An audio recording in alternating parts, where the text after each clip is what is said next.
me see here.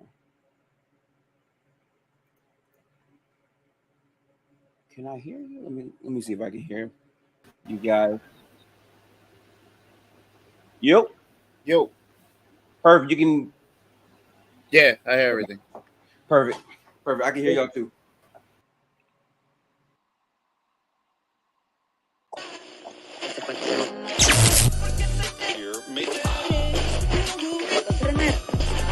Three, two, one, one, two, three, three, two, one.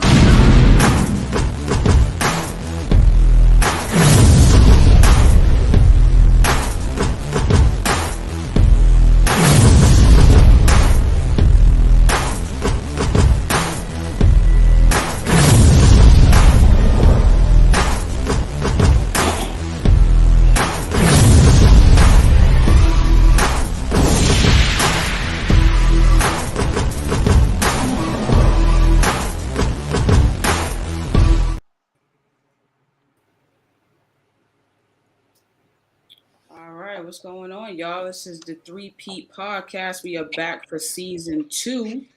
All right, let's Let's go. go. All right, got my guy Jones. Jones, say what's You up to the people. know what's going on, Nat.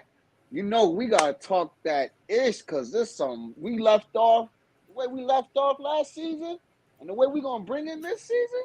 It's about to be crazy, Nat. So I'm ready, and we got some good people with us today. So I'm ready. Absolutely. I'm ready, Nat. So what's going on? So introduce E. What's going on? Like, Right. So my guy from New Mhm. York as well. We you had my own podcast. He used to be a part of that, and we did our basketball thing. My guy, my best friend, my guy E, Laker fan. You can see he got the Kobe behind him. You know what I'm saying? So you know where he repping. Y'all know I rep the Lakers as well. Well, I rep LeBron, and he just happened to be on the Lakers. Um, but yeah, that's my guy E. He gonna come there and bring some smoke. So y'all better be ready because it's gonna get spicy in here. okay, okay. Gifted Hoops. My guy, Gifted Hoops. I've been on Gifted, what, like 2, 3 years now? Man, we've been on this basketball stuff ever since then. Respect him. Hell of a basketball mind. Gifted, say what's up to the people. Introduce yourself, man. How's everybody doing? My name is Gifted. I've known Nat, as you said, for about 2 to 3 years. I'm a Warriors fan, but I cover all 30 teams. I watch a lot of basketball, so I love talking hoops with Nat because every time I talk with her, she brings balance and also she can talk that shit as well. So should be an overall fun conversation for today. Right now, I'm doing a podcast where I'm actually covering all 30 teams in this off season. Gifted Hoops on Spotify, Apple Podcasts if you're rocking with that. But I can't wait for the show today, Nat. I'm excited. Yes, yes. Uh, Thank y'all for coming on. We are excited. Me and Jones, season 1, that was fun. We got our feet wet, and we understand, how each other feels about certain teams, and it got a Yep. little spicy in the playoffs and everything. So now, season 2, we're gonna turn it up. You know, So crank it up. we look just a little bit. We're gonna turn it Just up a a little little. bit. A little bit. So, Jones, why don't you kick it off? And let's talk about the Team USA. Kick it off and Whew. let's start there. So yeah, let's talk about Team USA because obviously that's like one of the biggest talks of basketball right now in the off season is Team USA and what they did and did not do. Um, you got dudes, I forgot his name, Lyles, that made that comment about the USA and all that stuff. So it was a whole bunch of stuff. But me personally, what I want to say is my thoughts on the whole thing overall is, I mean, we sent our B team and they lost to better teams. I mean, they're getting better. These other teams are getting better. But let's not be foolish here and say that if our A team was there, that we wouldn't fucking drag these guys throughout the tournament. I mean, come on, like let's be real. I give them credit. Give all Right. those teams that put in work credit. I give them all credit. Love it. But we know if the A team was there, it's not a shot in the world. They're going. Some of the teams, give Spain. Used to give us some problems and stuff like that. But Canada now they got some players on there. They got a lot of NBA players and stuff like that. But I think if we were to bring our A team, it's over. But B team, they still doing their thing. They don't rebound and they don't play defense. So to me, it was just like, hey, I was expecting us to lose. Honestly, I was. I mean, so E, what did you think about the Team USA and everything? And then Gifted, I'm gonna go to you after. I agree with Jones. Like, you sent out a bunch of role players, and like outside of what, like Anthony Edwards, who's like an emerging Right. star, who's not there yet. You had guys He like came him off the bench. You had guys like him and Austin Reeves carrying the team. And let's be honest, every other country sent their best players to be on those teams. Yep. We all know. I feel like the top guys don't really get involved with Team USA until it's Olympic time. Exactly. The FIBA is. I think they rather just enjoy their summer. Call us up in the Olympic time. We'll win when it counts the gold medal. Mm-hmm. And then it's like, I don't think they take it serious enough, Yeah. Gifted, jump on in here, man. You on mute, brother. You on mute. Yeah, we can't hear you. My bad about that. Okay, so in terms of Team USA, right?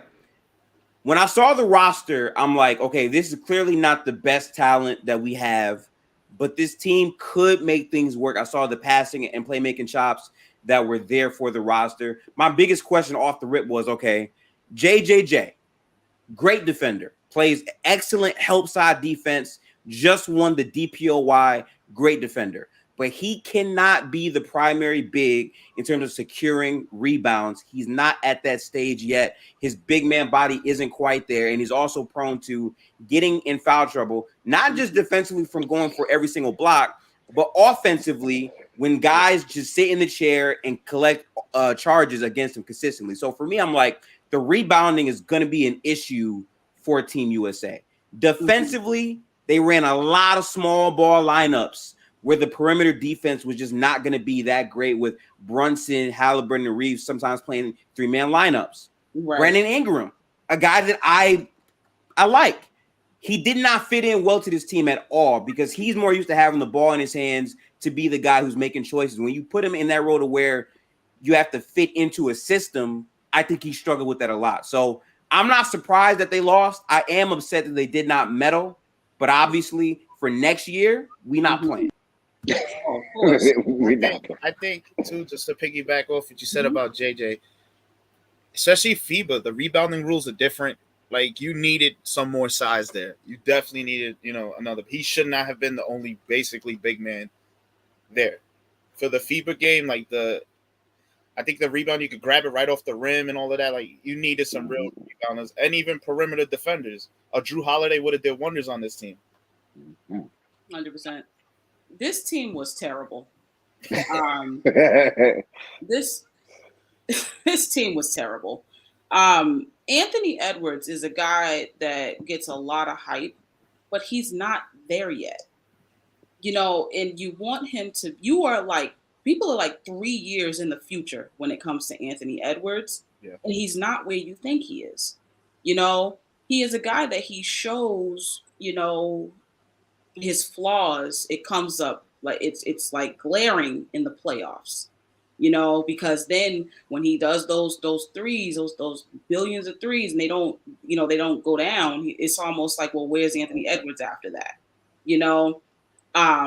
His defense, it leaves a lot to be desired. Everything can't be dunks, and he's like, it's hard for me to operate in space, when it comes to, I think he said Rudy Gobert, and I get it, very true. Figure it out, because all around players figure it out. I'm gonna figure out how to play with an all defensive, Rudy Gobert, a guy that sets picks. He's A1 at setting picks. You tell me you can't figure that out. So this team was horribly put together. These were guys that probably just wanted to really play ball, and see where they're at. I think there's a little bit of ego there too.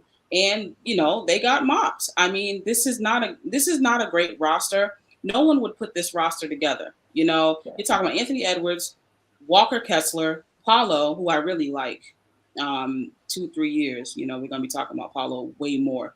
Jalen Brunson, love Jalen Brunson. Mikal Bridges, love him. Role player. I'm naming role player after role player after role player. Austin Reeves, one of the most hyped guards I have ever heard in my life. That's a role player. You just won't let this man play ball and understand what he is.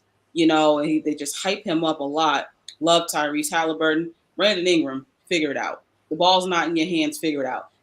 It's like people have put Brandon Ingram on a pedestal, of sorts when it comes to certain other forwards. And we know the certain ones we're talking about here, and you can't figure it out. The ball's not in your hands. So what? Do something else. And that's what you have, on this team. A lot of guys that can't do the something else, and it's why they needed the stars. This was a terrible team, and I wouldn't have said a damn thing if I had rolled out here and this was my team. I wouldn't have said shit. I would have had nothing to say because I would have known I was losing, and I'm here for the cardio, essentially, So it is what it is. I'm glad they got some burn. There's some guys that are on certain teams, in the NBA that when they go back, they played a lot of ball this summer. So I think they're going to be better next year. But, the upcoming season, excuse me. But I say 90% of these guys are not going to be on the team next year, when it comes to gold or whatever. And that's how this just, it ain't it. So It ain't it. That's my feelings on that. Moving on. Jones, I know you want to talk a lot about the Hall of Fame. Let's get into it. Lead us off now. Oh, I got to talk about the Hall of Fame because that guy right here was inducted.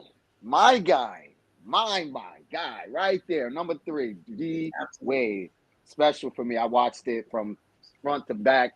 It was a special moment for me to watch it because, I always looked at D Wade became my favorite player because he was like the underdog in a way because he was in that draft and they knew who he was because what he did in the NCAA tournament, but everybody was looking at Bron and Melo. Yeah. So I remember that year when they got drafted, Bosch, all those guys got drafted. And I'm watching first, obviously, I'm looking at Bron and Melo. And then Wade popped in my head like, yo, what happened to that dude that was killing the Marquette? Let me see what he's doing. And I go check out what he's doing. He low-key killing in Miami. I'm like, oh, let me see what he's doing because I like underdog. And he just took over for me. Like after I watched a few games, him hitting game winners and all that stuff, it was over. Like he stole the show from me. So, and then obviously, his career. And then his speech was just special, giving back to all, thanking all those people, especially the last moment with his dad. That was something that like I envisioned if I were to ever be in that position. That's what I would have did. I would have, yo, Pops, come up here because you're the one that made me who I am. You know what I mean? So that was real special. And then shout out to the rest of those guys, Paul Gasol, what's his name?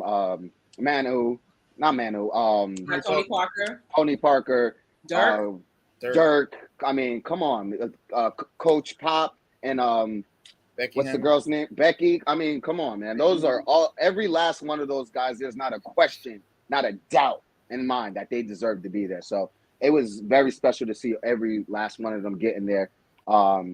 Dirk, for me, just another part of it that was special is because me being the D Wade fan that I am, knowing the battles that he had to go through with those guys against Dirk, beating Dirk and losing against Dirk, beating Tony Parker and Coach and losing to them. Like it was special to see all of them come together and enjoy that moment together. So it was dope. I mean, I was hyped for that. Yeah, I mean, they all had to go through each other in their time, and I think that that's the fun part about looking at these names and with Pop and Powell, Wade, Dirk. It's like this is a hell of a list, and I think this was obviously we knew that these people, these folks were going into the Hall of Fame. We knew that they're special. but it's just crazy because we are at that time. They're no longer playing, and I think that was crazy watching it. I'm like, damn, I used to love watching Dirk. I'm like, watching Dirk, like, although my favorite big man is Kevin Garnett, I love watching Dirk, man. I'm like, that dude was smooth. What, he had like 30,000 career points? I'm Something. like it, yeah. I think he's up there, right? Like he's up there. I'm like, damn. And even Pau Gasol, I really appreciate when he got traded. Him and his brother got traded for each other. They swapped Right. essentially. Right. I appreciate Pau for how he toughened up. And I think people forget that he wasn't always the Pau that we all remember. He was kind of, feeling out. A little soft. Call it what it is, Nat. He's soft. He was soft. That criticism from the first finals appearance got to him, where KG basically bullied him the whole series, and KG showed him this is a different game. Pass out the paint. I got to said, but I appreciated how he came back the next year. And then the next year, he toughened up so much. And not enough is said about people like that. The guys that understand I have these deficiencies. Okay. And next year, you won't see it as much, or you won't see it at all. And that's what I remember from Powell. So, Gifted, what'd you think about the Hall of Fame inductees, man? I thought it was dope, man. I thought it was special to see these guys get the love that they deserve. And these dudes were, a part of a big force that ushered in that era of like 2000s dominance, right? I mean, Dirk himself, one of the best playoff runs of all time, where he would just hit ballsy shot after ballsy shot with that entire 2011 team. And then Wade, of course, being the Flash. Like, this dude was the guy that just gave it every time he was out there on the floor playing both ends, blocking shots, getting to the rim. Like, seeing these guys get favored and get shown the love that they deserve was a really dope thing to see. Now, sidebar, I do kind of think that the entry level to get into the Hall of Fame for basketball should be a bit more competitive. I will say that. But those two guys absolutely should be the embodiment and the example of what a Hall of Fame player really is. Oh, we're going to come back to that, Gifted, because I like what you just said. What you think, man? No, it was a great class. Like, I feel like a lot of times, especially in Hall of Fame through sports, it's always like top heavy. It's like one or two big stars that go in, and then the rest you're like, okay, I heard of them, but this class is just like, you look at the list, you're like, yeah. Like, at each time, like, one of those guys were like the man outside of Tony Parker, because he was on the team. Yeah. Right. Like, and like you said, all of us had to go each other. Being a Laker fan, seeing Dirk, that whole Spurs team, and then getting Powell, like you said, Powell being toughness, and then like, I feel like to be Kobe's teammate, you got to be mentally tough anyway. And like the bond those two had, you could tell like they fed off each other, and I feel like that definitely made Powell the player he became instead of wasting all them years in Memphis. Yes. Like, but now it's a great class. They all deserved it. Like, that's one thing you can't say like this guy shouldn't have gotten in, but nah, that whole class is like, this is not you can't say nothing bad about that class. Yeah, this is how what Gift is talking about. These are the people that deserve to be in there. You a Lakers fan? Yeah. All right, I'm gonna come back to you. She's Boston, E. So y'all gonna have some. Oh, even better. Okay. Oh yeah, I'm gonna come back to you. Gifted. Who do you think? Like, name like a couple players. If you have some right off the top that you're like, I don't know if he's Hall of Fame worthy, but he was really good. I'm gonna say the hot one that 99% of people are gonna completely disagree with. T-Mac should not be a Hall of Famer. Oh, I agree with you.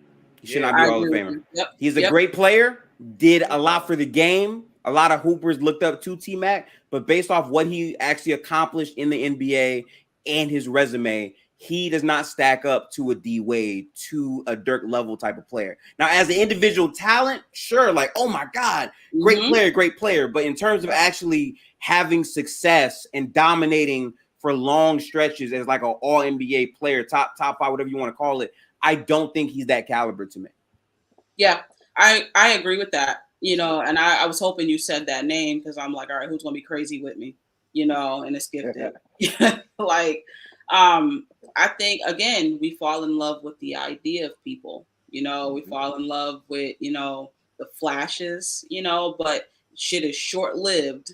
And when shit is short lived, all of a sudden we're like, but because of where he was at that time, he's a Hall of Famer. That no, I just think that tugs on the heartstrings. You appreciate his talent, and therefore you're like, yeah, put T Mac in there.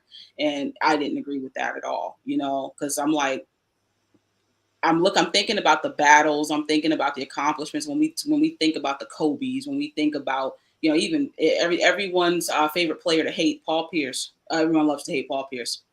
But there's a lot of guys that you can name that have had battles and have had some serious playoff battles, serious finals battles, and they have pushed a team. They have carried a team one way or the other. And then I get to T Mac, and I'm like, but he was a great talent, you know. So that's why. What do y'all think? E, what you think?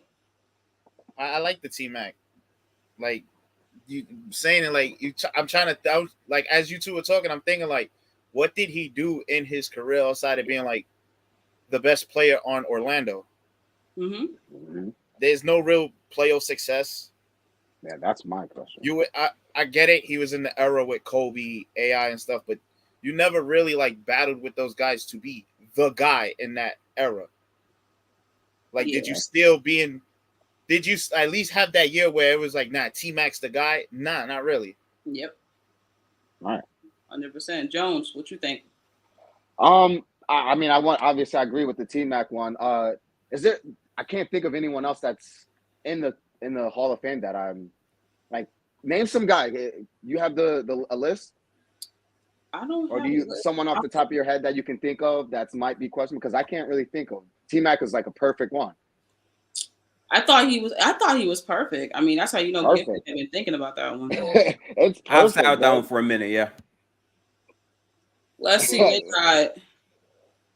They got some people we might not never heard of, y'all. How old is everybody? Everybody 30? Yep. They got, let's see, Drazen Petrovic. I don't know.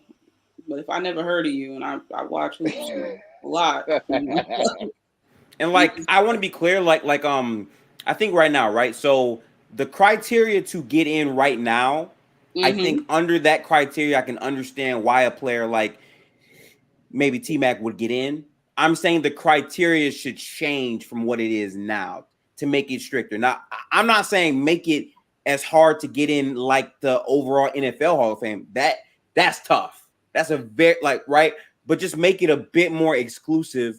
Because honestly, if you make 5 All NBAs at this point, you're going to be a Hall of Famer. And that's insane. But I got a controversial name that I don't know if I agree with this one. But this, I guess, said a top 10 list of questionable Hall of Fame inductees. Someone named number 3 is Dennis Rodman. Wait, questionable? Yeah. Dennis Rodman. What do y'all think about Dennis Rodman? I think he's no doubt. I think, in my opinion, he's no doubt a Hall of Famer. Dennis Rodman? We're talking about the best rebounder and defender of all time, in my opinion?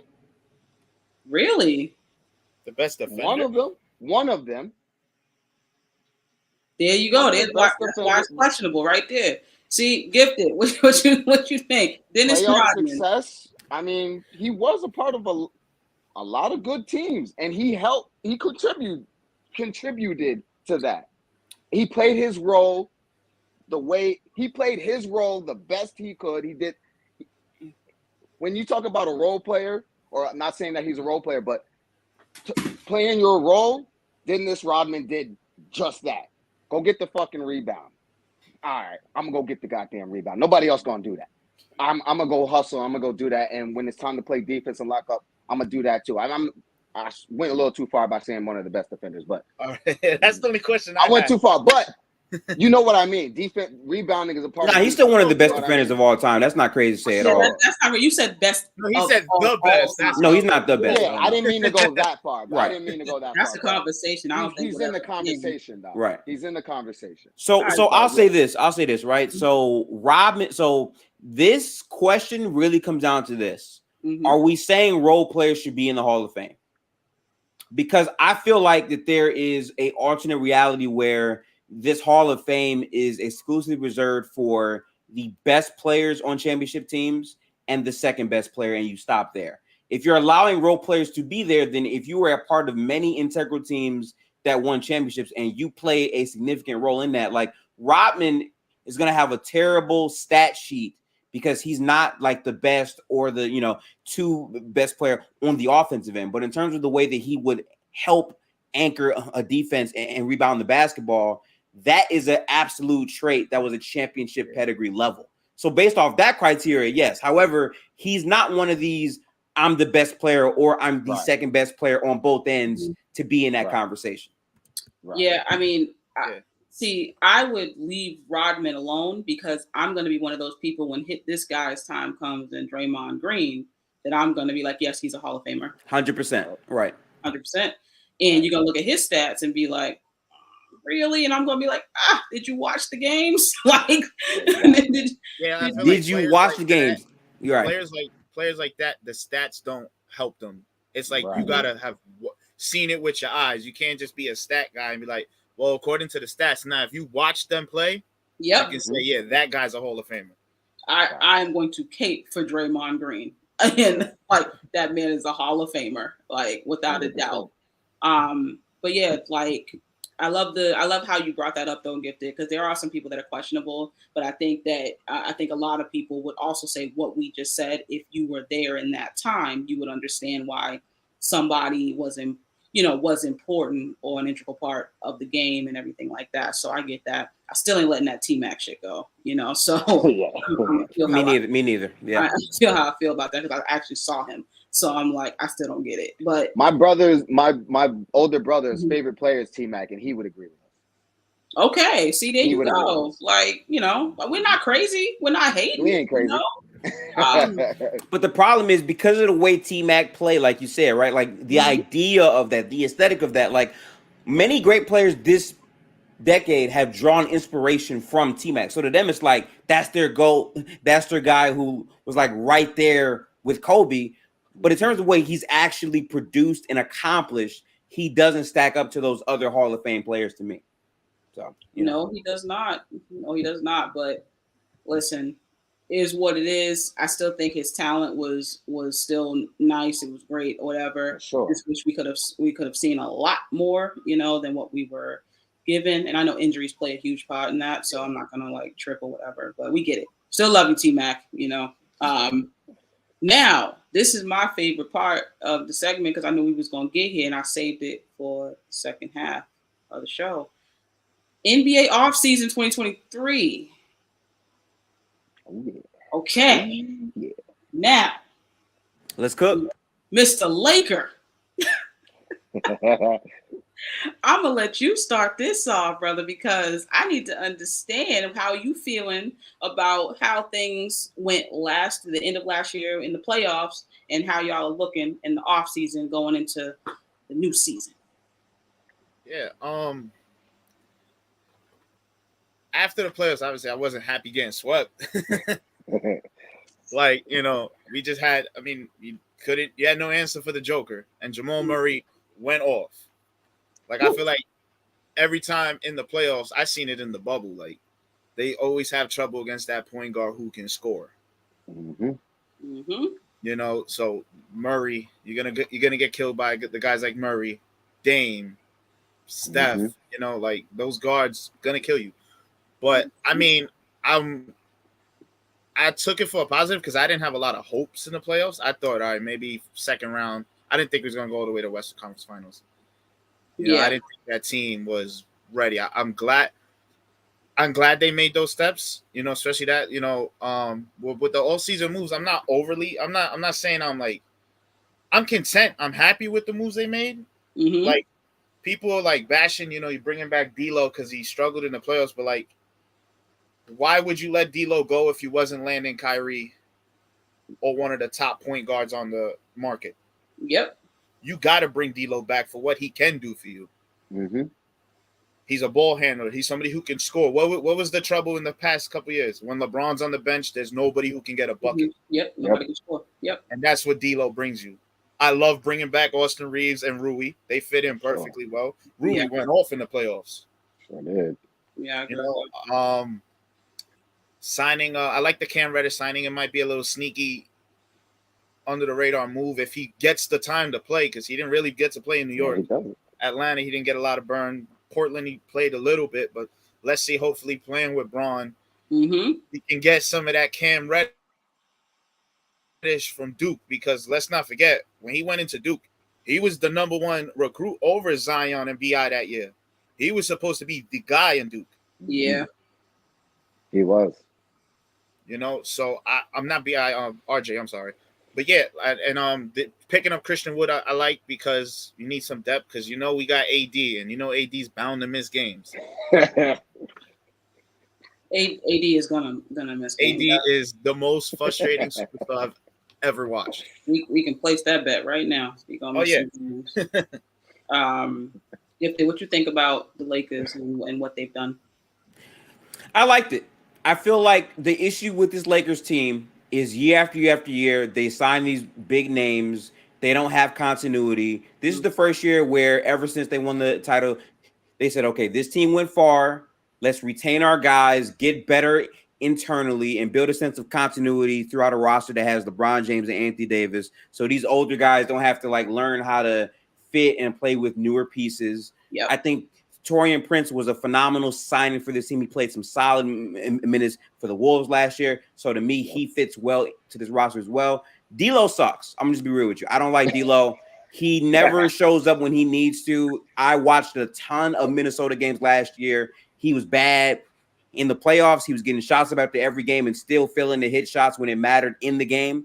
But to be fair, re-signing him makes a lot of sense in terms of having that having the asset to flip for other value late into the season. And if you're telling me that he's going to be coming off of the bench, I don't see any issue in that, because he still is a good player for the regular season. I just don't think he's a playoff guy. I just don't see that, but it made sense. So I think these moves are good. Obviously, it's going to come down to the health of these two players. But Austin Reeves is a player that is either overrated to all hell or underrated to all hell. Austin Reeves is a great basketball player, all right? I've watched him. The way that he impacts winning when he's on there for that Lakers team is good, okay? He was their third best player last year. The way that he shoots the ball, passes, whenever he's on the floor, good things happen. And in the Denver series where they got swept, whenever he touched the ball and actually had the ball in his hands, not Dennis Schroeder, when Austin Reeves had the ball in his hands, good things were happening for that Lakers team, but they kept going away from him. The offense was not finding him. It was LeBron James having the ball a whole lot, but they had a lot of success when they featured Austin Reeves more. So I think he's good. Is he an all-star? No, he's not, people, but he is a valuable player. So to me, I really like this Laker offseason. Christian Wood, great signing, but I kind of think that can get overrated as well. Can he play defense? Is he really going to be a rotational player in the playoffs if his defense is some shit? I don't think so. But he can't hurt to have during the regular season. And he could be a nice, solid backup for Anthony Davis, because he is a skilled offensive player. So overall, great offseason for the Lakers to me. Just before, off the D'Lo, I love him coming off the bench, especially if you have Gabe Vincent. I wouldn't mind Gabe Vincent starting over him, because like I said, having D'Lo off the bench helps LeBron. When LeBron sits down, we have somebody who can actually go get a basket and create a shot, his own shot. Mm-hmm. Yep. Yeah. What you think, John? I agree with them. I like the off-season signings. I like the moves. Now it's about putting it together. Just how you finished the season last year is how you got to roll into this season. Same way. I love that they kept Rui and Austin and those guys, because it would have been retarded to make all those moves and not resign them, especially after how you finished the season. It would have been just dumb not to do it. Now you can get them. You got a full off season to get it together, training camp, all that stuff. So I think the Lakers are going to head into this season with their heads high, positively thinking, all right, yeah, we got swept in the conference finals, but let's think about how we got swept. I think every game they lost was lower than 7 points or something like that. So it wasn't like they were getting smacked. They didn't get swept. They were close, and every last game they were close. So I think those signings and having a full off season will help the Lakers going forward. But AD, again, is always, to me, going to be the key to the season. If AD can't fucking stay healthy, which he won't, but if he can try to stay on the court as long as he can and give us consistency. I'm tired of these one-off. All right, I'm going to play hard today. Yeah. Tomorrow, I don't know about tomorrow, though. Right. I can't. You get like a stretch in the season for like a week where he looks like this guy's going to win the MVP. Right. And KG said it. KG called him out, and I hope he fucking heard him, because KG said, AD, you can win a goddamn MVP this year. Go do it. Go fucking do it. If KG can see that, man, I don't know what motivation. I don't think he's built like that, to be honest with you. Yeah, he's not. Because mentally, he's not. I don't think he's built like that. Yeah, mentally, I don't think, and mentally, that's what we're talking about here. I don't think he's built like that, honestly. When it comes to the Lakers team, my favorite offseason acquisition was actually Gabe Vincent. That was my favorite, because he is different than D'Lo. He is under control. He takes pretty good shots and he gives it his all defensively. And no matter what, he'll always show up for you. Always show up for you. And that kind of guy, as you've seen over the past couple years, it does something for your team. He is not a world beater. He'll never be a top 10 point guard. He'll never be an all-star. He'll never be that guy, but that doesn't matter. He's a guy that is stable. He's a good 3-point shooter. He's a decent facilitator, and he can be a nice part of the puzzle, a nice puzzle piece, So I think Gabe Vincent was my favorite, for them. And I think that I would sit D'Lo down easy and start Gabe Vincent. And Gabe coming over from Miami, from Eric Spoelstra, is another reason why I would start Gabe Vincent. Bring some of that over here, that toughness in that starting lineup and settle us or whatever. I think they're going to be a lot more fun than they were last year, when it comes to the Lakers.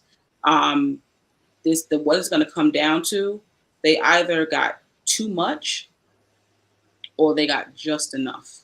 And we don't know yet until it reaches maybe 50 games, maybe 40. I'll say 40.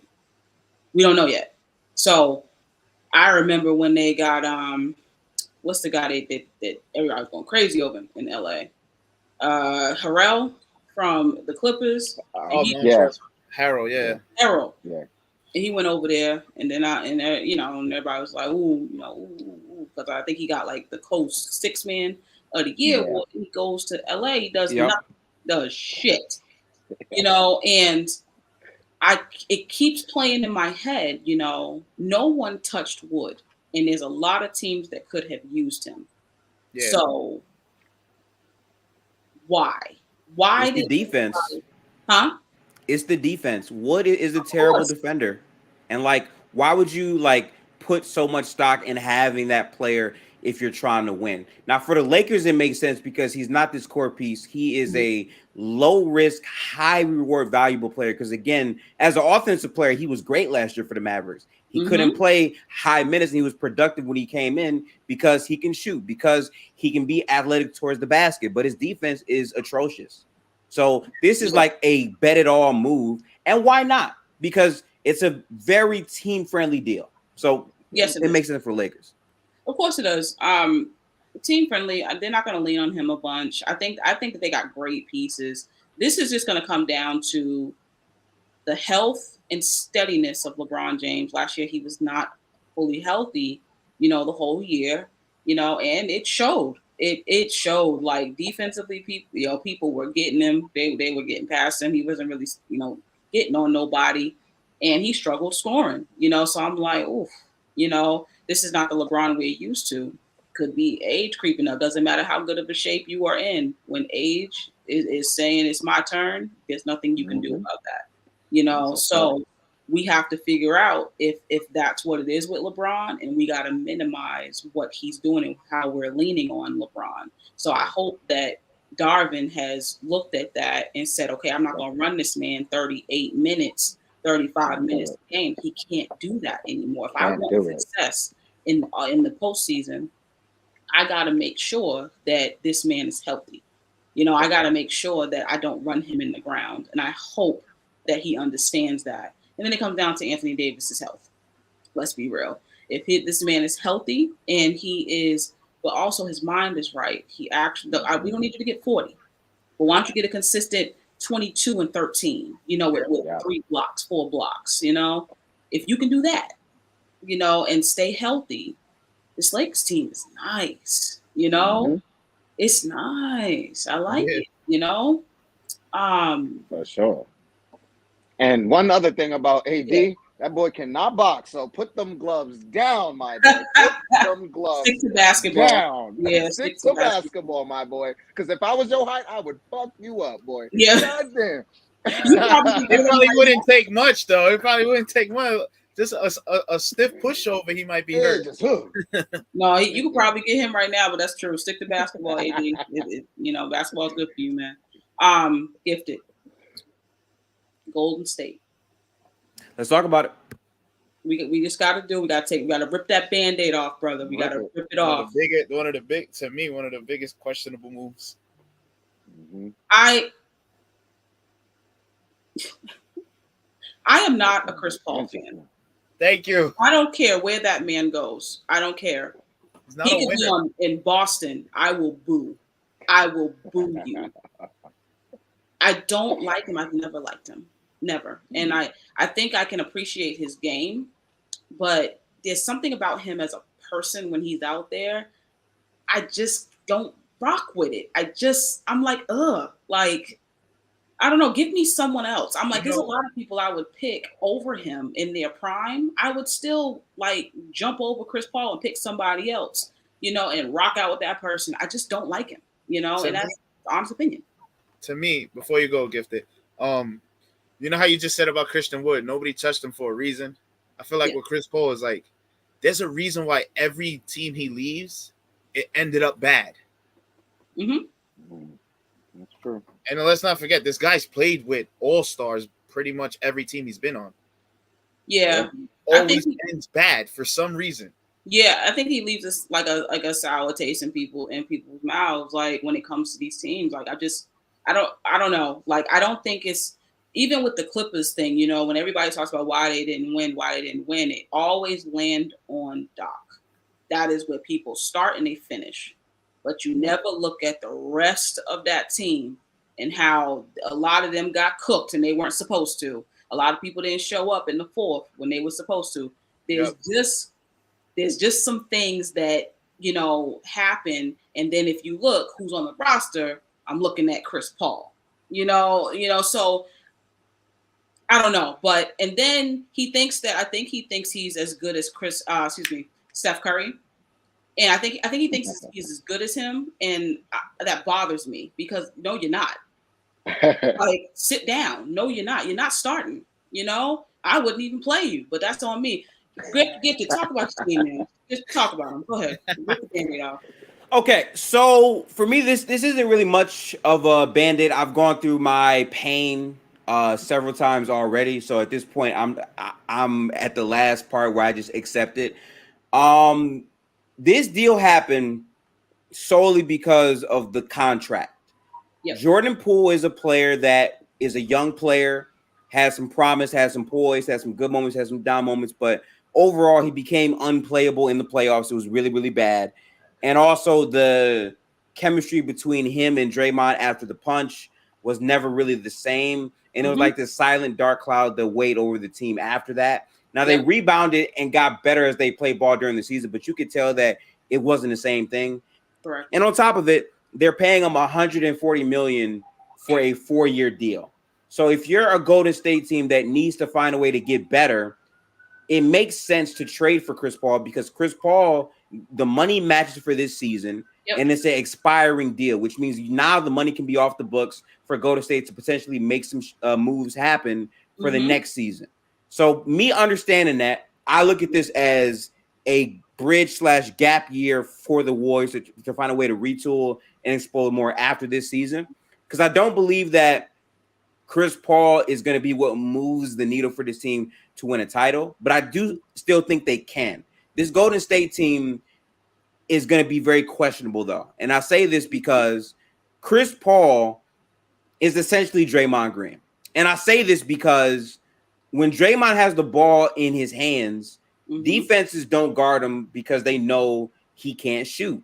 But the value Draymond has is, okay, I'm going to set screens for Steph. He's going to come up. So if you're not guarding me and you're not communicating, Steph's going to have a wide open three. So now I can be valuable on the offensive end of the court.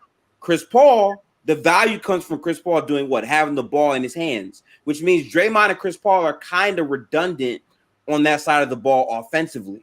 At the same time, Chris Paul's main value is to slow down the court, run at his pace, and have the ball in his hands. Golden State is a team that plays free, where it's chaos and commotion off Steph and Clay doing things on and off the ball. Yeah. The problem is also Klay Thompson's not the same defender. Now, he has moments where he can turn it up against Boston towards the tail end of that final series. He was playing great defense on Jaylen Brown and Tatum. Even in the regular season, he was doing the same thing. But he's not the same caliber of defensive guy. So playing Chris Paul, Steph, and Clay as small ball is not going to work if you're trying to beat a team like Denver, who's just taller and has size at every single position. Also, I'm with Nat. I don't like Chris Paul. I'll be real with you. I don't like Chris Paul. I value what he can bring to the bench unit in terms of making guys better. I won't ever deny that because he does, by the numbers, do that. But I don't like Chris Paul. I really don't. And I don't like the fit of him on this team. But at the same time, it's something that I got to live with because ultimately, while he won't reach the peaks Jordan Poole did last year, he has an insanely higher floor on a night-to-night basis than Jordan Poole. So I'm going to take that. You are hopeful, sir. You are hopeful. I mean, Jordan Poole, he struggled last year. But damn, he got hit in the face, man. Like he's like, No. I'm sorry, Nat. I feel you, right? I just hate when people I'm sorry, right? I feel you, Nat, right? He got punched in the face. Getting punched in the face is no excuse to be barbecue chicken on defense. I'm sorry. I don't give a fuck. You can punch me in the face all you want. I'm not going to go out there and like not even try on defense. I can't excuse that. Now, it's not all his fault. No. Hold on. This is what I mean by that, right? When I say he got punched in the face, right? One thing I do struggle with when it comes to the leadership in Golden State is there have been a couple of issues when it comes to players being there. Things happen with Draymond Green. Not a lot gets done about it. People are disgruntled. They leave. That is my problem because something is not happening in that locker room where I'm sure they're not the first team that has a fist fight. I guarantee you that they're not, right? Why is it that we don't hear about all of those other teams? I'm sure there's contending teams that be getting in each other's faces in practice. Like, yo, I'll fuck you up, yo. Like, you know, you know. I struggle with the leadership in Golden State because someone should have been able to pull people in and be like, all right, that shit shouldn't have happened. What are we gonna do now? But really, really rein it in. And it hasn't happened. But that's 2 times you've had a catastrophic blowout. Everybody knows about it, and nothing really gets done about it. That is my problem. So when I say he got punched in the face, I'm like, okay, cool. People get punched in the face. I get that. What are you gonna do about your team because you're going for a championship? Y'all are not going for 12th place. You know, you're going for a championship and you need each other. And they were both heavily needed.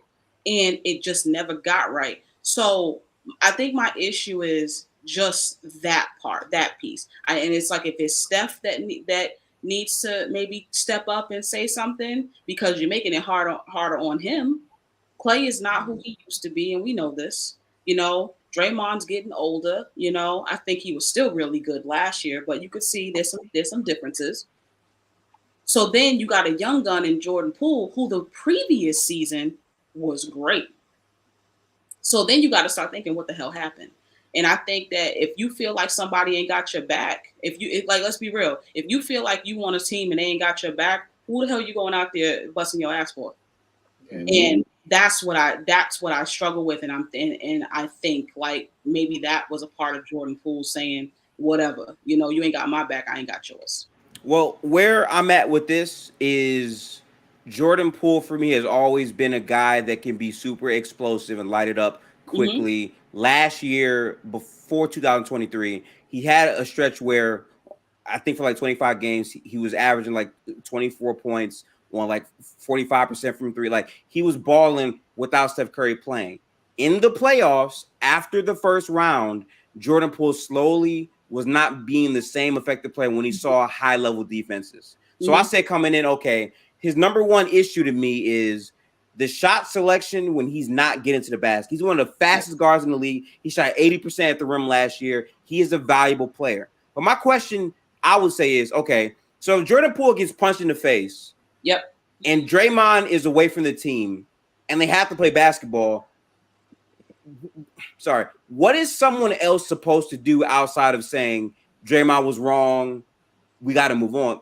They have to play basketball. If Jordan Poole doesn't fuck with Draymond because he got punched, I get it. That's fair. That makes a bunch of sense. I'm not questioning that. I understand that. But for a team that's trying to win a title, I don't think there's a way to resolve something like that after it already happens. Once you get punched in the face, you can't really say nothing to mend that type of relationship, because maybe he doesn't want to talk to Draymond because of the embarrassment. Because the issue to me really isn't the fact that he got punched. It's the fact that we know he got punched. It's the fact that we saw he got punched. And mentally, like, that creates a different level of divide between those players. And again, towards the end of the season, Golden State was starting to figure things out once they got their guys back. Plus, Andrew Wiggins missed like 25 games, right? So like, collectively, that team had a lot going on. But from a leadership perspective, I agree with you. And a lot of it is because Draymond is the heart and soul of this team, but he also needs to be reined in, and he hasn't been. And a lot of that is because of the value that he brings to the team. And it's like, what else are you going to do if you don't have Draymond? Because most people have told me, well, Klay Thompson is nowhere near the second best player on his team ever. It's always been Draymond. Draymond has always been the defensive captain of this unit to make up for everyone else's flaws. So if it comes down to Golden State choosing between Draymond and Poole, Poole, you're packed up. That's just what it is. Yeah, I get it. And you know what? It is what it is, So we'll see how this plays out. We'll see how, tempers, I got to watch Chris Paul. That this shit finna be, man. It's going to be nasty, Gifted. Wait, one other thing I wanted to say about that was I think the only person that could have said something about it was Steve Kerr, because guess what? He got punched in the fucking face by Jordan. You feel me? So if there's anybody that knows how that feels, he should have been the one that came in there and said, all right, look, I know how this feels. I got punched in the face by Michael Jordan, so maybe it's a little different because he's Michael Jordan, but we still figured out a way to keep that in-house. And I mean, obviously it got out, but we didn't let it ruin our season. Steve Kerr should have came in and did something along those lines to try to fence that, to build that relationship back. Obviously, like you said, Gifted, it's never going to be the same. Like, you get punched in the face and you my team. If I get punched in the face and you my teammate, we might be cool afterwards. All right, whatever. But I ain't never going to look at you the same. Every time I see you, I'm going to want to punch you in the face now. Yeah. You feel me? So I understand that. But, and right. Imagine, Jones, right? Imagine you get punched in the face and your coach says, so yeah, I've also been punched in the face. Like, I'm gonna feel like, man, what the fuck you talking about? What the fuck you mean? You been like, don't try to connect to me off being punched in the face. I'm not a right. Like as a man, you're gonna feel some type of way if that's said to you. Right. You know what I'm saying? Like, I just think that I'm sorry. Once it already happens, it's like Yeah, it's Yeah. already. Look, man, we It's gonna already- try it's our over. best. We gonna play hard. All Draymond can do is say I'm sorry and try to be the best teammate he can be moving forward. And they kept the professional, but Exactly. it's a ceiling that's gonna reach. It's only so far that's gonna go. That's No, right. I mean That's that's all good. I mean, look, I don't want to spend another minute talking about that damn punch. Right, I feel you on that. Honestly, I really don't care. Honestly, but so I may be a Celtics fan. I'm a huge Steph Curry fan. Huge. I'm a cape for that man. I put the cape on for Steph Curry. All right. When it comes to his place in history, oh, I'm gonna put the cape on. I think I can step in for many Golden State Warriors fans. I said I got it. Let me tell you why. You know, he top 10. I got it. Got you. You know, when it comes to this team, you always gonna have a chance when you have now that big four. You know, when it comes to Steph, Draymond, Wiggins, and then Clay. You know, you're always gonna have a chance. We just have to see how other people fit into that. And I think that if Chris Paul can just not fuck it up, you know, not fuck up what has been built, and he just comes off the bench and levels that bench, I think that they'll be all right. You know, Don't get in the way. Don't get in the way of what they already got. Wait. Oh, I'm going every Monday. I'm gonna have something to say about that man. I'm gonna have something to say, y'all. Like, how are we gonna have a segment? You know, we talking about acquisitions and we're not gonna talk about Phoenix. Phoenix Suns. They you know what? They went and said, I got bricks of gold. And I want this, I want that, I want that. And they just said, give me everything. And I was like, damn. Like, I know it looks like odd and it looks very top heavy. They ain't do too bad, y'all, with how they filled out that roster. And especially if they can get away with not giving up Aiden, and now you make Aiden a fourth option, someone who you thought was going to be a 1 or a 2, now you've moved him to like the fourth option. I don't know, man. If you say all you really got to do is rebound, defend really well, block some shots or whatever, you're gonna make his day because he don't want to be that dude just yet. Or if ever. He doesn't want to be that dude. Yeah, So he forced that ever. upon himself. Yeah, he's not gonna be that. You know that. You talk about mentality earlier or whatever. He's one of those guys. But what do y'all think about the Phoenix Suns? You're talking about Booker, Kevin Durant. I'm another person I'm put the cape on for. Don't care. You talk about Aiden and you talk about Bradley Beal. That's the big four over there in Phoenix, which I think shocked a lot of people. So I don't know, E, what you think about the Phoenix Suns? I feel like they playing 2K with the salary cap turned off. Yeah. Yeah. Obviously, when you hear those names, you gotta be worried. There's no way you can say, nah. We know KD's probably the best scorer to ever play basketball, like pure scorer. You know, like we all know if he gets going, it's gonna be a long night. Yeah. Devin Booker the same. He's another dude who can go off for 50. My only question with them is Devin Booker really gonna take that role as the point guard? Right. Willing to facilitate for those other guys. Mm. You know, like we hear, I think Gilbert Arenas says this. Who's going to be the one at the end of those games to be like, I'm taking this shot? Yep. Because if we do, like we said, Gilbert Arenas says, Booker's a Kobe guy. Mm-hmm. If you're a Kobe guy and you have that Kobe mentality, you're going to say, all right, you're Kevin Durant, but I'm Devin Booker. I'm taking that shot. Yep. We all know the Warriors. Bunch of dogs. The Warriors. Steph was like, "Yeah, KD, you can be KD." Right. It's just that's like you especially said, how Booker been playing lately. Role players and stuff as well. But it's like, if Booker buys into the role of being the point guard, they're definitely like. There's no way you can't say that they aren't the favorites. Yeah. They're going to be interesting. Go ahead, Gifted. I see that face. He said. So I'm going to start off with the KD trade first. Mm-hmm. I remember seeing it happen at night, and a lot of people saying they just got Kevin Durant for nothing, for just these picks and Mikal Bridges and Cam Johnson.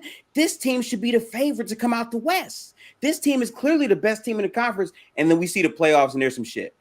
I'm gonna be real with you. This Suns team has been a team that's been overrated for a long time for me personally.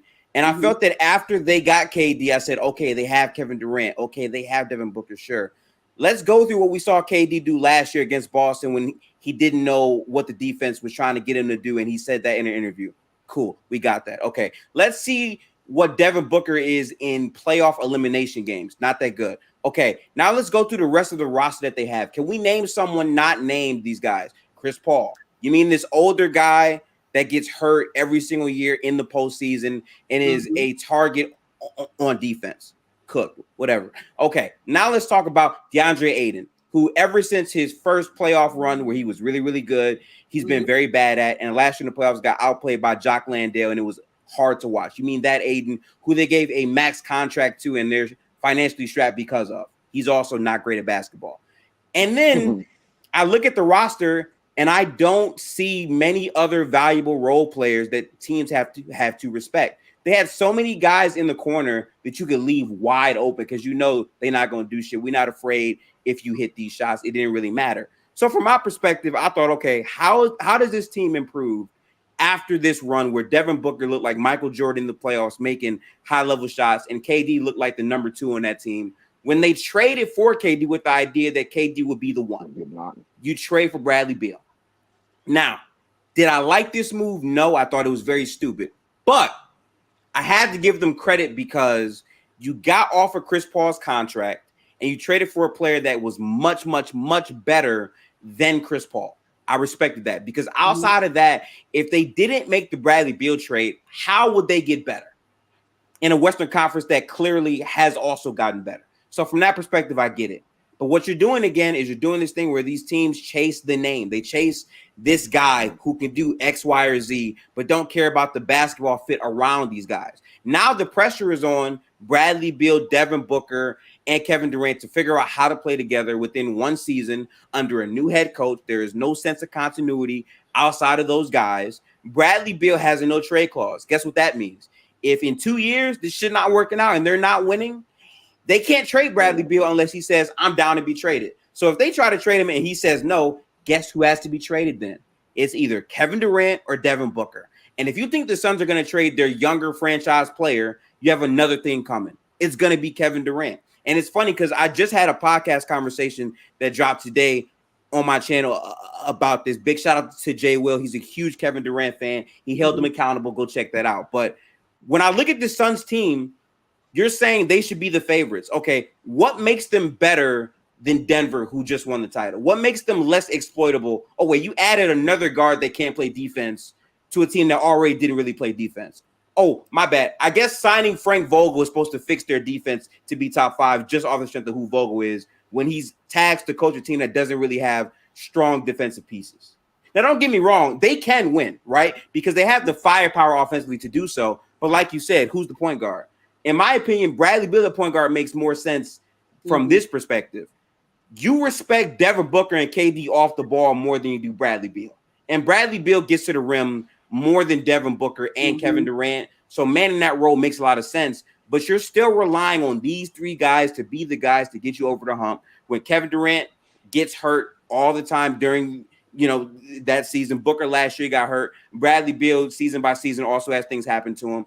This is a team that is a very questionable team, if anything. So calling them the outright favorites to me is kind of laughable, in my opinion. Okay. I like that. Wow, damn. I'm with it. I'm with Gifted on this one. Yeah, everything he just said, and then just to add on, you're talking about 3 guys that are always injured. KD's always injured. Booker always gets injured with a hamstring. And then why am I forgetting his name now? Who did they just add? Beal. Yeah. He hasn't played that much in the last few years. So how are we gonna trust that going to work? Yes, on by name and on paper, it looks like a team that could win the whole thing. But everything Gifted said was just right on. So that's really where I'm at with it. I didn't believe in them last year when they made the trade for KD. I said they were not. They're Same. going to lose. They're not making it to the conference finals. I knew that wasn't gonna happen. And then it and showed. I'm gonna throw this on right. And something funny. In that Clippers series, Mm-hmm. Westbrook was outplaying Kevin Durant, which no one had in their bingo card at all. Kawhi Mhm. Leonard was clearly in those two games the best player on the floor on both ends. And you can argue if the Clippers were healthy, they would have beat them, but they Yep. didn't. Fine. Just saying. Right. Yeah. The Clippers, man, that's a team that I really I like them. I really do. And every year, damn it, I be rooting for them. Then somebody go out with a hand me, and I'm like, fuck yo. Like, but it was nice to see Kawhi Leonard like outplay everybody. He was just that guy. He had defensively, offensively, he was the man that was really nice to see. When it comes to this Phoenix team, right? I agree with everything y'all said, right? So it's not a but, it's a and, right? I look at it could work, like Gifted said, it could work. It could. Then I have to look at what they were able to sign after the big names, right? So then they were able to get Terrence Ross. You know, I really like Terrence Ross. Terrence Ross is a veteran. He's a guy that's going to give you buckets and he plays under control. And that's a nice veteran presence. I really like Terrence Ross off the bench. That was better than what they had last year. You know, so I'm playing a little bit devil's advocate here because you're going to have to see them. You're going to have to bounce them. We can say, you know, if ifs was a fifth and all that stuff like that, you still got to get them the hell out of there. You know, so these are the people that you're going to see. You know, and I like the name Terrence Ross. When I see Terrence Ross on my bench, I like it actually. You know, it feels stable to me. Okogie, he doesn't get talked about a lot or whatever. I think he's a gritty dude. You know, 6'4". You know, he's got him at small forward, but you can more as so as that guard position where he defends. I like Okogie for toughness purposes. Damian Lee, he comes from Golden State, you know, off that Golden State branch. It's another reason why I know who he is, and I know he can shoot. And I know when they were giving him the ball a lot in the earlier parts of the season, he was scoring pretty well, right? Those three guys are going to get minutes off the bench. I like it. I'm gonna be honest with you, I like it.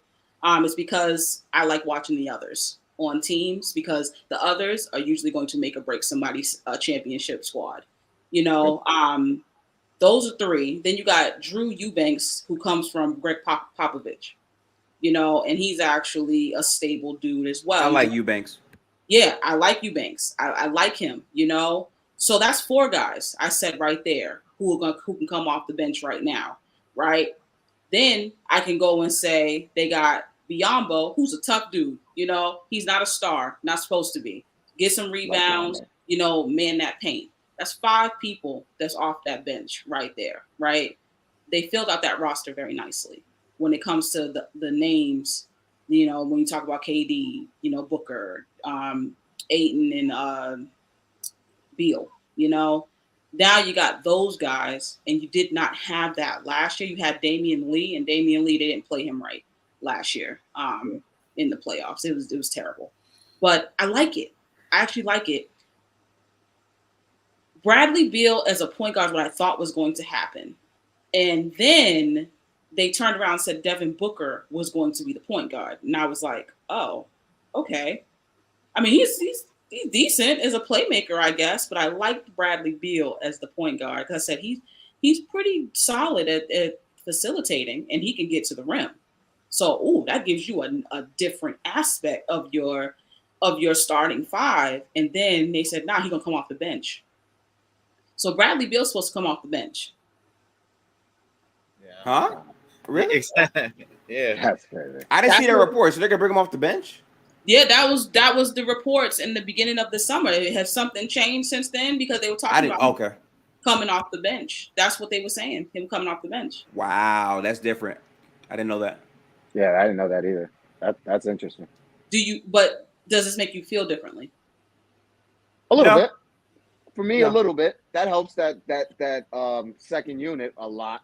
which is what I was worried about. And you named some guys, so that definitely helps. But it helps a little bit, but it doesn't change my overall thought that they're gonna go win it all. No, I still don't believe in them. Yeah, I mean, I think that it makes sense for one of them to come off the bench because it's too much in the start. It's one ball. It's too much. So if you're telling me that Bradley Beal is going to run point off the bench and he's going to be your sixth man, I think that spells trouble for the rest of the West. I kind of view this team that, like, okay, once you get Bradley Beal, clearly you're going to have lineups where all three of them play. But I kind of felt like they were going to just have them start. And then, like, once 3 to 4 minutes come in, you basically run heavy doses of Booker and Bradley Beal's staggers either with or without KD anyway. So to me, like, him starting or being on the bench doesn't matter because I think his optimal role on this team, regardless, is going to be the guy who leads staggers without Booker and KD on the floor sometimes. So to me, like, fundamentally, him starting off the bench is still going to be the same thing to me. I didn't really see it changing as much because you need to have another creator on the floor. If you have all three of those guys, that means every single one of those guys should be on the floor pretty much at all times. So that tracks to me at the very least. So we'll see, how that looks, but I actually like this team, and I think health is the word of the year for the Phoenix Suns. If these guys can come into the season healthy, Get them out the caskets. You're right. You're gonna have to beat them. You got to get them. You got to pack them up and get them out of there. It just is what it is, So I'm curious to see how this plays out, and I really hope Kevin Durant's healthy the full season. It's another one of my guys, right there. But it's amazing. This dude just keeps getting older. Has had so many injuries, and he can give you 30, average 30-9, 30-9, 30-9. Jesus Christ. It sounds good. It do sound good. It's hard when you got a billion injuries, man, and to still be able to score efficiently up until he got to the playoffs this year. Up until he got to the playoffs, right? Up until where it matters most. Right. I got to be real. I love you, KD, but shit, that was some shit. So we're going to do a couple more teams, right? And then I hope I can have y'all back next week for the East. Because the East is really... Sign me up. That's what I want to talk about. I know. I definitely want to talk about your guy. You know who I ain't even gonna go there yet. We gonna wait. Oh, my guys? We gonna wait. Are you talking about Mr. 300 million? We gonna wait. That was a good contract. I know how she feels. I know how she feels about him. So that was a good contract. Wait. I'm sorry. Nat is funny because she gonna act like no. She gonna act like we wasn't in a space late at night after the playoffs talking about Jaylen Brown. That funny. That's what I'm saying. Like, I ain't hear what she said on the last podcast, our last episode. You wasn't getting in on him? You don't love or hate? So she can't remember. She can't remember now. About the Clippers? I'm not gonna lie, Nat. The Clippers are also, again, one of the most interesting teams. Honestly, I think this season is going to be what I thought last year was going to be because there's so many teams that have like a title or bust situation. You have Kawhi and Paul George in the last years of their contracts. The Clippers have not offered them contract extensions to our knowledge yet, and obviously it makes sense. I mean, these guys do not stay healthy, and not just in the playoffs, during the regular season too. So it's like they have to make a choice on what they want to do, and I think the Clippers are in such a tough spot because you traded all of your future draft assets and Shea, who just made All-NBA first team this season, away for Kawhi and Paul George. So you have to make a choice on what you're going to do with these two guys who have not stayed healthy. And I hate doing the when healthy shit, but when they are healthy, they are a pretty good team. Now, I still think they have flaws compared to other teams. I don't think they win the title just because they're healthy. There are teams that can flat out beat them. Denver punked them down 3-1. We saw that. They still have question marks to prove for this team. Ty Lue is an overhyped coach. He was a bad coach last year. I'm going to just say it. I watched the games. the way that he would just play players over Terrence Mann, who was clearly a much better player, he was playing Marcus Morris over him consistently, was terrible. And I think Westbrook added a good fit for that team in terms of pushing the pace, but ultimately you still question him being on the floor with Kawhi and Paul George as a decision maker. But in the playoffs, he played hard defense and was like their best player outside of Kawhi. So they're an interesting team. I don't know where I'm at with them because they're the team where it's like, I don't trust you to be healthy, dog. I don't. But make a break, man. We'll see. We'll see. Jump in Yeah, here. I mean, everything I say about the Clippers seems like hate because I'm a Laker fan. But like, I agree. Like, I feel like Ty Lue gets his credit of being a coach for a ring that was won by LeBron and Kyrie Irving. Like, let's be real. I don't think Ty Lue's a great coach at all. But like you said, injuries. Those two haven't played a half a season together. They're always gone. One of those guys are always hurt. So I feel just like it's always when it comes to the Clippers, it's always if. That's the key word with them. If. What is this, year 5? Year 5 of this experiment? Are we going into year 5? I believe so. Pretty much. Yeah. So this is it right here. This is done. This, like, you have to figure it out this year. You guys have to be like, I don't care if you tweak your toe, you need to play. You need to get your ass out there because this has to work. You also got to keep Russell Westbrook because actually Russell Westbrook gives you the biggest chance to actually advance because he plays a lot of games. Yeah. He's gonna give it his all too. He fit in with those guys too, though, and that was something I think that I saw it. I mean, I was like, oh, this makes sense to me. You know, he pushes the pace still. He is not Russell Westbrook of 2016, 17. He doesn't have to be. Y'all have to remember, somebody does not have to be at their peak of where they were 8 and 10 years ago. All right, in order for them to still be serviceable and still be able to push a squad. And Russell Westbrook is one of those guys because he can still get you 15 and 8. And a lot of teams would love a point guard that can get you 15 and 8 starting. You know, so Jones, I want you to kick it off with the just give me your thoughts on the Clippers, and then I just want to touch on Memphis, and then we're gonna wrap it up. I'm with what they said. I got to see it to believe it, man. It might sound like hate, but I got to see it. We're year 5, and year 5, and we got nothing to show for it. Come on, man. Yeah, they needed at least a finals appearance or something to give somebody something to believe in. What are we believing in if we haven't seen it? We seen y'all lose, go up 3-1 and lose in a bubble.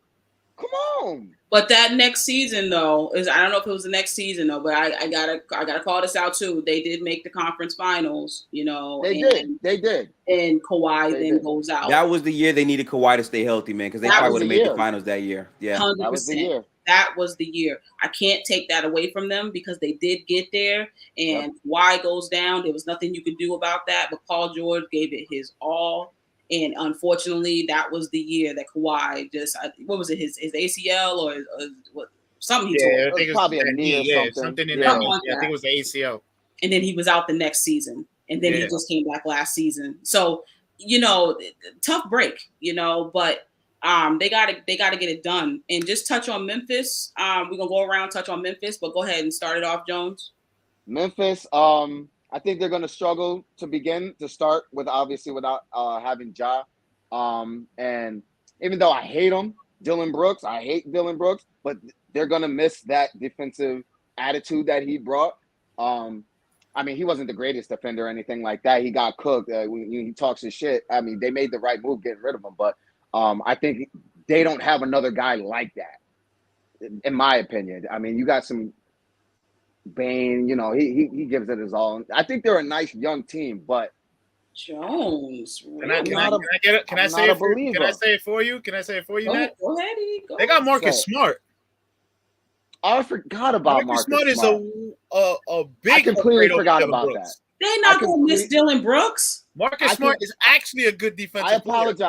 I apologize. I completely forgot about that addition. They're not gonna miss that, I man. completely. You I over here forgot about it. lying, I dude. apologize. All right, okay. I forgot Not about me sticking up for the Boston Marcus fan. Smith. I forgot, guys. All right.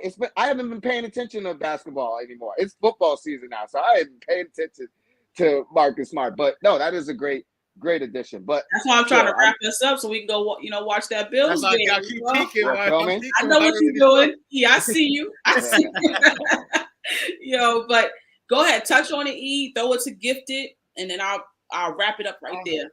The big thing with Memphis is if Jaws learned his lesson.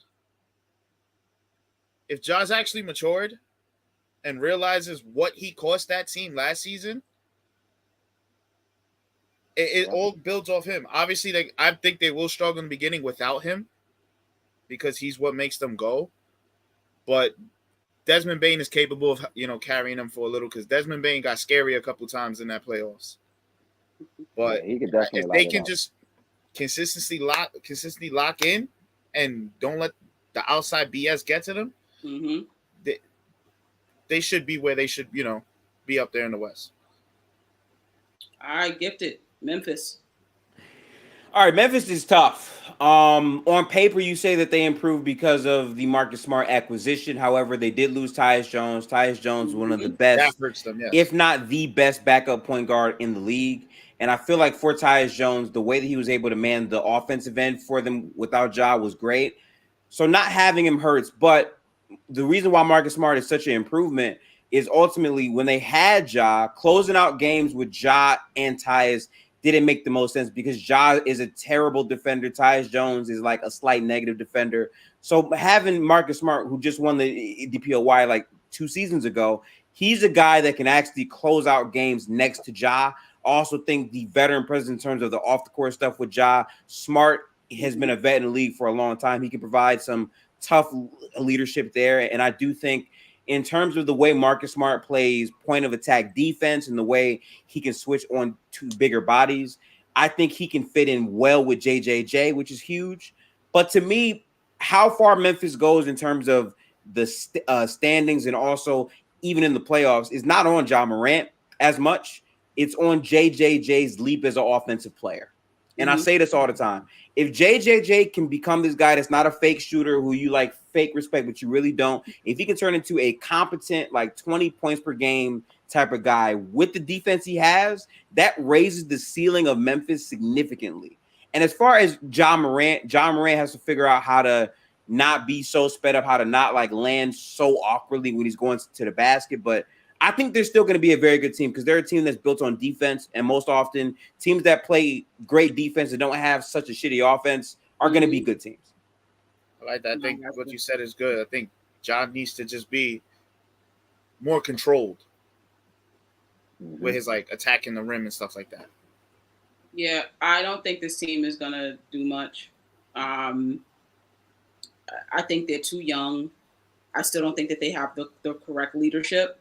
Love the acquisition of Marcus Smart. I know who Marcus Smart is. He's going to make them better. It's still not going to be enough.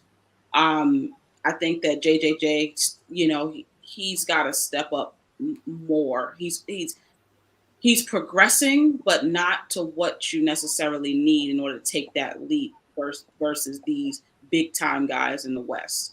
Before I could say, you know what, you're going to play Joker. I think you got a shot at Joker. No, you don't. You don't. And we know that. Desmond Bain, I love how he plays, tough, everything, but it's just not there yet. And they did lose Tyus. That is going to be a huge problem because as much as I love Marcus Smart, he takes bad shots. Yeah, he does. Yeah. His turnovers there, and he can get hurt as well, because we've had to deal with that as well. He'll play like maybe 60 games, 60 something games, but it just is what it is. But, I just don't think they're ready yet. I think they're way too young. I think you're going to have to mix it up, and some guys are going to have to be shipped out and get some veteran leadership in there. But, and just Ja's going to have to step up too. I don't think he's ready for that. I think he'll do better because he's learned a lesson, hopefully. But he's still like 3 years away from that guy that just changes it all. So I don't think Memphis is going to do much. I think they're going to regress, and that's okay.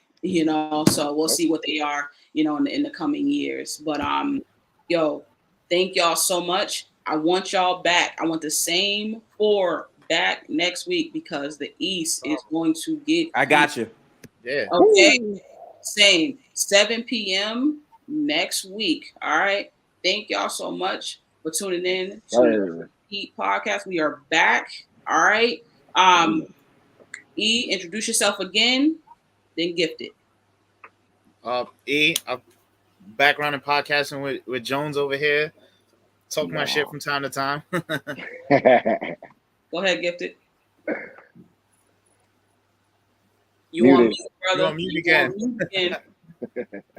I'll be doing that a lot. My bad. But yeah, my name is Gifted. I'm a Warriors fan, but I cover all teams in the NBA. I got a podcast going on right now where we're breaking down each of the 30 teams before the season starts. So if you rock with that, tap into me on YouTube at Gifted Hoops, on Twitter, Gifted X Hoops. Appreciate the opportunity, Nat, and I will be back next week. Salute. Jones. Yes, sir. Y'all know it's your boy Jones. Y'all can follow me, Jones of Sports, everywhere: Twitter, Instagram, Twitter Spaces, all that. Well, X Spaces, all that. But y'all know where to find me right here on the 3P Podcast. I'll see y'all next week. Yeah, y'all already know. Nat the GM. That's how you type it into X, aka Twitter. It's still Twitter to me. It's Twitter to you too. All right. I'm on Twitter. Follow me. All right. I cover football. I'm heavy into football right now. I gotta hit you up. We gotta talk about your Saints too. Yeah. Oh, of course. I'll talk about your Saints. But and I do all things NBA. I'm a Celtics diehard Celtics fan, but I love the NBA. I'll talk about every team. I will talk about Detroit. It doesn't matter. I will talk about you. But we are out. We will see y'all next week. Peace. Hey.